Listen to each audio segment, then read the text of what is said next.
गरुड़ पुराण के अनुसार मनुष्य अगर यह 11 नीच कर्म करे तो अगले जन्म में उसे कौन सी योनि भोगनी पड़ती है। गरुड़ पुराण में यह 11 कर्म निर्धारित करते हैं हमारा अगला जन्म।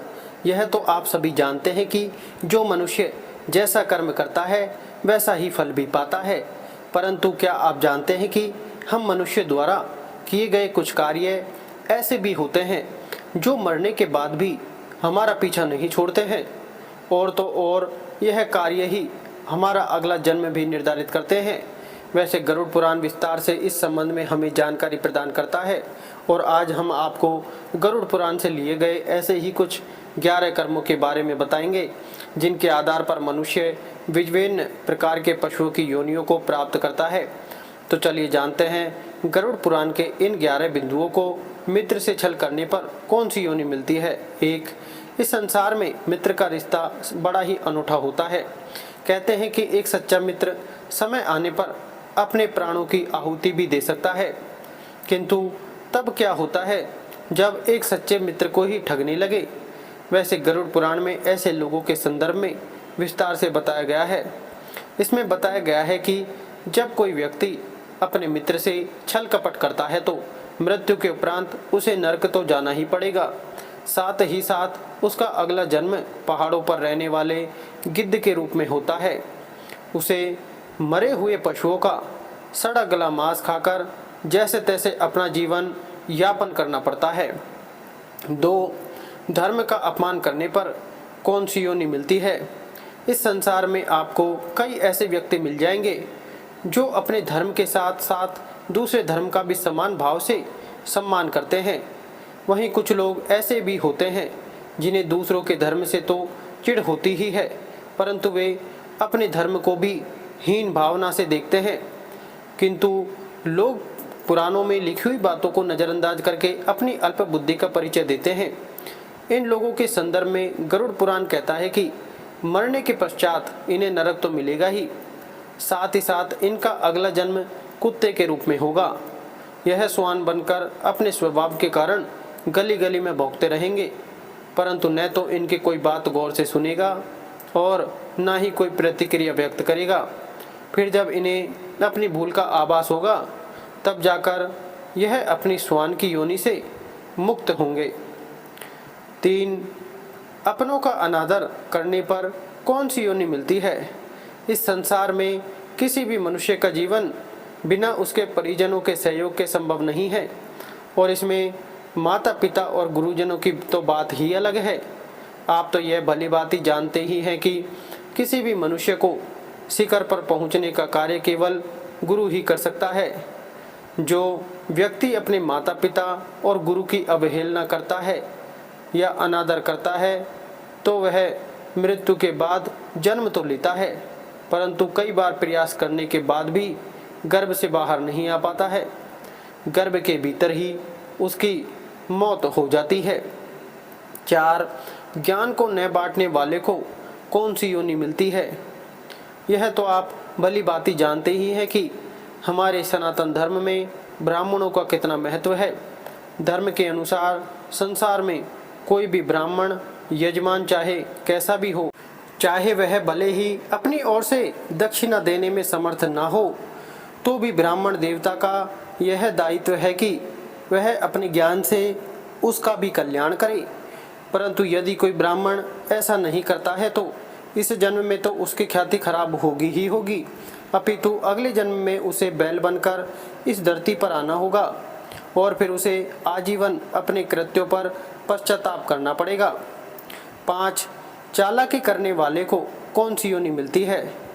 इस संसार में ऐसे कई लोग हैं जो अपने कृत्यों से सभी का हृदय जीत लेते हैं, परंतु वहीं कुछ लोग ऐसे भी हैं जो अपनी चालाकी से सीधे साधे मनुष्यों को मूर्ख बनाते रहते हैं। यह आजीवन ऐसे ही करते हैं, परंतु इन मूर्खी को यह नहीं पता है कि यह संसार ऐसे ही नहीं चल रहा है, अपितु इस संसार को चलाने वाला दूर कहीं बैठकर इनके सभी कृत्यों को देख रहा है। उसके घर में देर भले ही है मगर अंधेर नहीं है। ऐसे लोगों के बारे में गरुड़ पुराण में बताया गया है कि यह लोग अगले जन्म में उल्लू बनते हैं और अपनी चालाकी का पश्चाताप करते रहते हैं। 6. अपमान करने वाले को कौन सी योनि मिलती है?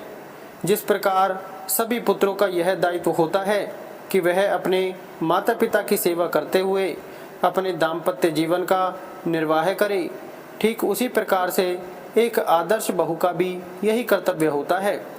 परंतु इसके विपरीत जो स्त्री अपने सास ससुर की सेवा नहीं करती है और उन्हें अपशब्द कहती है और बिना कारण ही कलह करती रहती है, तो उसे अगले जन्म में रक्त पीने वाली जोंक के रूप में इस धरती पर जन्म लेना पड़ता है। 7. अनाज के घोटालेबाज को कौन सी योनि मिलती है? हमारे सनातन धर्म में अन्नदान को सबसे बड़ा दान कहा गया है। जो व्यक्ति अन्नदान करता है वह केवल इस लोक में ही नहीं अपितु स्वर्ग लोक में भी विख्याति पाता है। इसी वजह से लोग प्रतिभोज और भंडारों का आयोजन करते हैं। परंतु वही कुछ लोग ऐसे भी हैं जो अन्न की चोरी या घोटालेबाजी करते हैं। ऐसे लोगों के बारे में गरुड़ पुराण में कहा गया है कि इनका अगला जन्म छछूंदर या चूहे के रूप में होता है और फिर यह अनाज के दाने दाने के लिए तरसते रहते हैं। 8. गाली देने वाले को कौन सी योनि मिलती है? आप यह जानते ही हैं कि मनुष्य के कंठ में माँ सरस्वती का वास होता है। इसलिए शास्त्रों में बताया गया है कि मनुष्य को कभी भी ऐसे शब्द नहीं बोलने चाहिए जो दूसरों की भावनाओं को आहत करें। परंतु फिर भी कई लोग अपशब्दों को कहने से बाज नहीं आते हैं और छोटी छोटी बातों पर अन्य लोगों को गाली देने लगते हैं।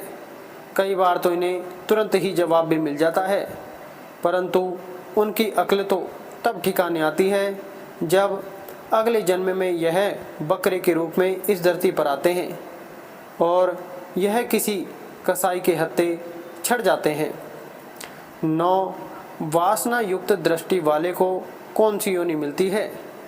इस संसार में कई मनुष्य ऐसे हैं जो स्त्रियों को बड़े ही सम्मान की दृष्टि से देखते हैं।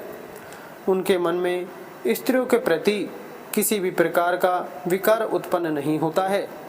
वहीं इस संसार में कुछ ऐसे लोग भी हैं जो प्रत्येक स्त्री को बुरी नियत से देखते हैं। उनके मन में हर समय बस काम भाव ही चलता रहता है, परंतु उन मूर्खों को यह पता नहीं है कि भले ही इनकी वासना के बारे में किसी को पता चले या न चले, भले ही इनके कृत्यों के बारे में कोई जान सके या न जान सके, परंतु ऊपर वाला इन्हें जरूर देख रहा है और समय आने पर वह इनका न्याय जरूर करेगा। ऐसे लोगों के बारे में बताया गया है कि मरने के बाद इन्हें गधे की योनि प्राप्त होती है और तब यह गधे चाहकर भी किसी स्त्री पर वासना युक्त दृष्टि नहीं डाल पाते हैं। 10. व्यभिचार करने वाली स्त्री को कौन सी योनि मिलती है? इस संसार में ज़्यादातर स्त्रियां पतिव्रता होती हैं और उनके मन में अपने पति के अलावा किसी भी परपुरुष का विचार नहीं आता है। परंतु संसार की सभी स्त्रियां एक जैसी नहीं होती हैं और कुछ स्त्रियां स्वभाव से व्यभिचारिणी होती हैं। ऐसी स्त्रियां विवाह उपरांत संबंध बनाने में रुचि लेती हैं और वैसे इनके कृत्यों के कारण इन्हें कई बार समाज में अपमानित भी होना पड़ता है। परंतु उनकी अक्ल तब ठिकाने आती है जब इन्हें अगले जन्म में छिपकली या चमगादड़ के रूप में इस धरती पर आना पड़ता है। 11. जहर खाकर मरने वालों को कौन सी योनि मिलती है? शास्त्रों में हमें यह बताया गया है कि मनुष्य का जीवन हमें बड़ी ही कठिनाइयों से मिलता है, परंतु फिर भी हम में से कुछ मूर्ख लोग व्यर्थ की सांसारिक बातों से घबरा जाते हैं और भगवान द्वारा दिए गए इस अमूल्य जीवन को व्यर्थ ही गंवा देते हैं। ऐसे लोगों के संदर्भ में गरुड़ पुराण कहता है कि इन्हें अगले जन्म में सर्प बनकर धरती पर आकर अपनी भूल सुधारनी पड़ती है। तब कहीं जाकर यह परमात्मा द्वारा प्रदत्त इस जीवन की उत्कृष्टता को समझ पाते हैं। इसलिए कहा जाता है कि यदि जीवन में आए हो तो कुछ अच्छे कर्म करो, ताकि मरने के बाद उत्तम लोगों की प्राप्ति हो सके।